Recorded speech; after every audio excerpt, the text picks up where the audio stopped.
This is Chapter 10 of Accounting 201, Accounting for Long-Term Liabilities. And I will review the highlighted learning objectives.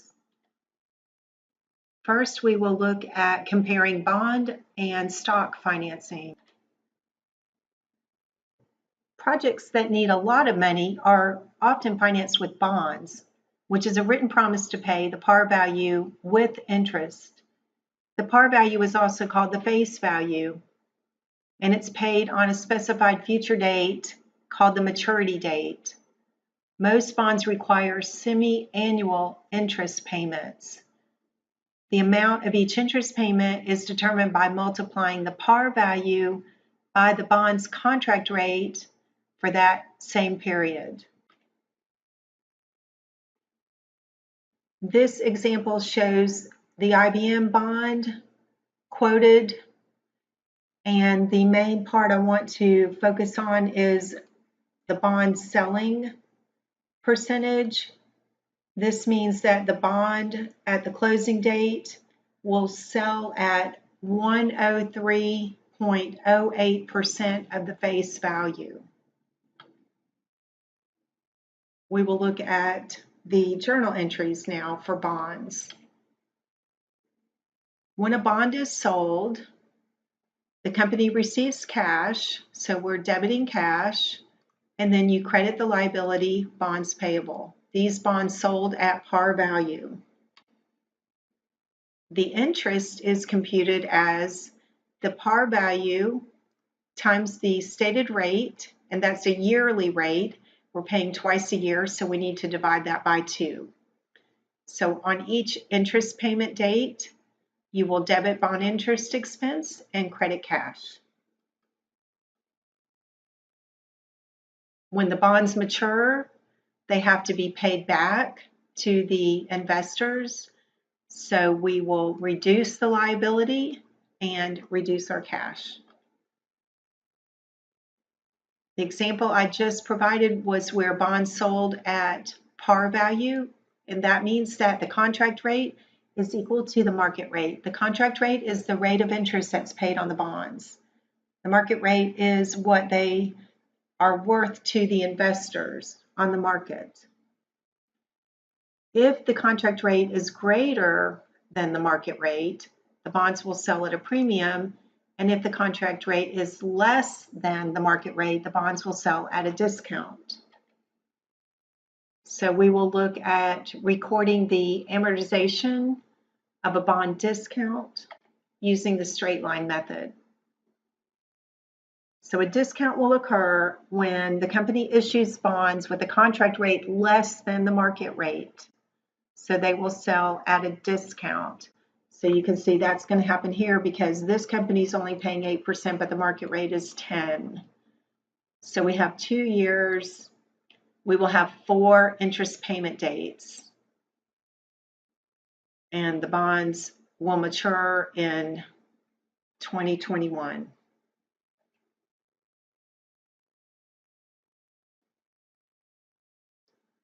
So the bonds sold at a discount. The par value was $100,000, but the bonds are selling for only $96,400. So the company will only receive cash of $96,400, but they have to pay back the whole $100,000. The difference between the amount of cash received and the amount we have to pay back at the end of when the bonds mature is the discount. And this is called a contra liability account, the discount on bonds payable, because it has the opposite balance of a liability. Then we have to determine how much we're going to amortize this discount. So we will take the discount and divide it by the number of interest payments. We will reduce this discount each interest payment period by $900, so that at the end or the maturity date, the discount will have a 0 balance in it. And the journal entry will look like this. We will credit cash for the amount that we're going to pay in interest, which is the par value times 1/2 of the contract rate. We will credit to reduce the discount on bonds payable, $900, and then add these together to get the bond interest expense amount. And this is what the schedule of the amortization will look like. We initially had a $3,600 discount with a carrying value of $96,400. So that's what we recorded on our books. We received cash of $96,400. We recorded the discount at $3,600, and then we credited bonds payable for $100,000. Each interest payment date, the unamortized discount will go down $900 until we get to a zero balance. And notice that the carrying value will go up by $900 until we get to the maturity date, where the carrying value will be equal to the par value. Now we will look at a premium. So in this case, the stated rate is 12 and the market rate's only 10. So these will sell at a premium. The issue price is 103.6. So 100,000 times 103.6 is how much cash the company will receive. And again, it's a 2-year bond, so we'll have 4 interest payments. So this is how much cash we're getting, the 103.6. We're going to owe 100,000, and the difference between the cash received and the bonds payable is our premium. Again, we have to amortize the $3,600 premium. So each interest payment, we will reduce the premium by the same amount I computed before, which is $900. And with the premium, it initially is credited, so to reduce it, each interest payment, we have to debit it.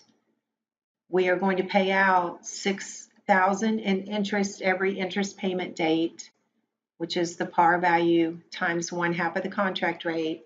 The difference between the cash paid and the amortization of the bond premium is our bond interest expense.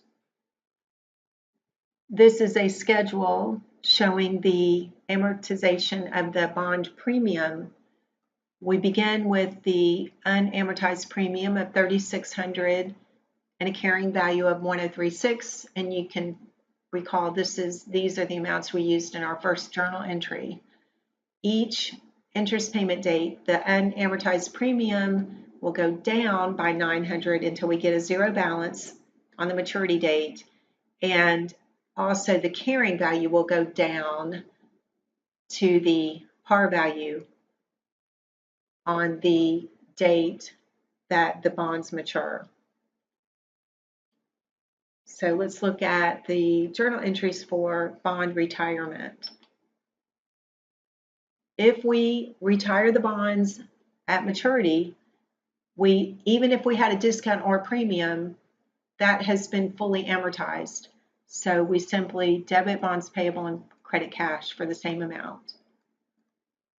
Okay, and that's if this happens at maturity. But if it's before maturity, then we're going to have to look at probably either a gain or a loss situation.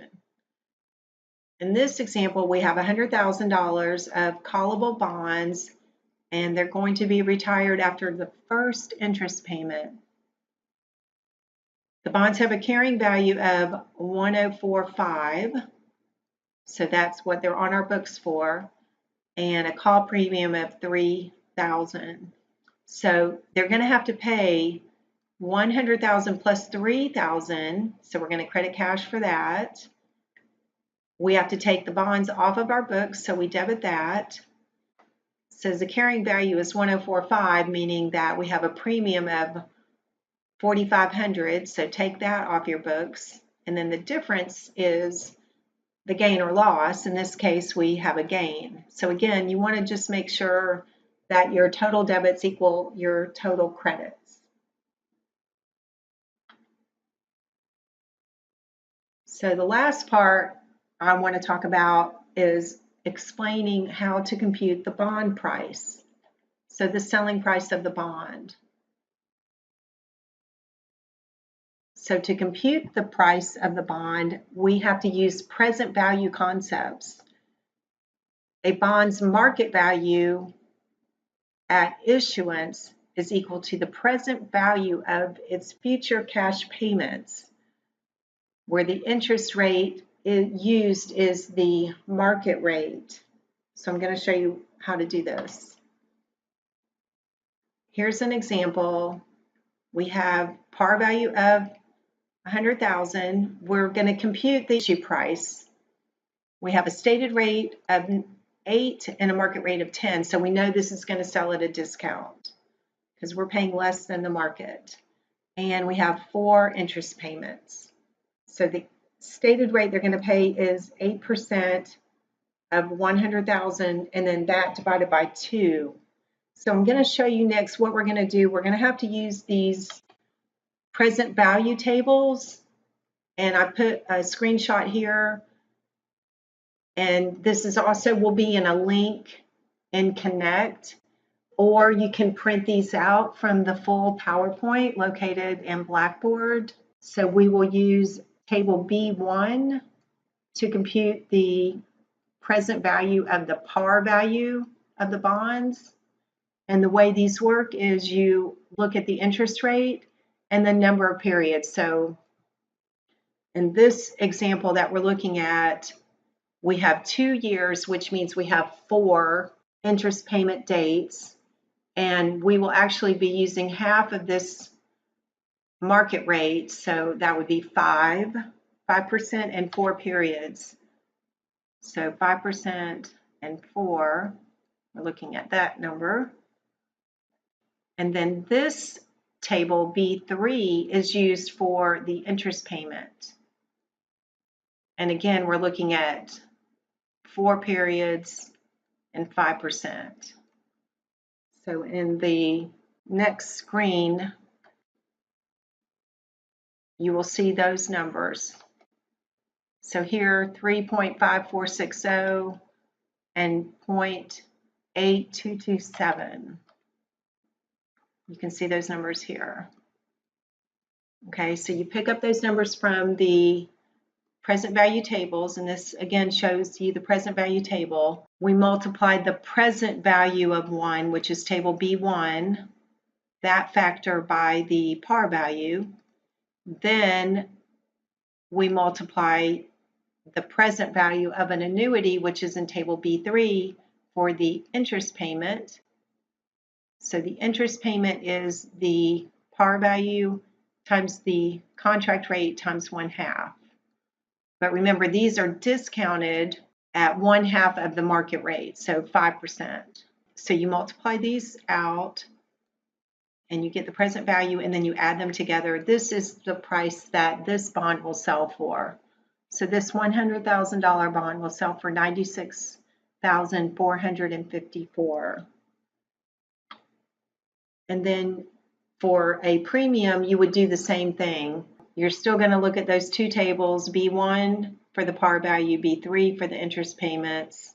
This one's different because the contract rate is 12% and the market rate is 10.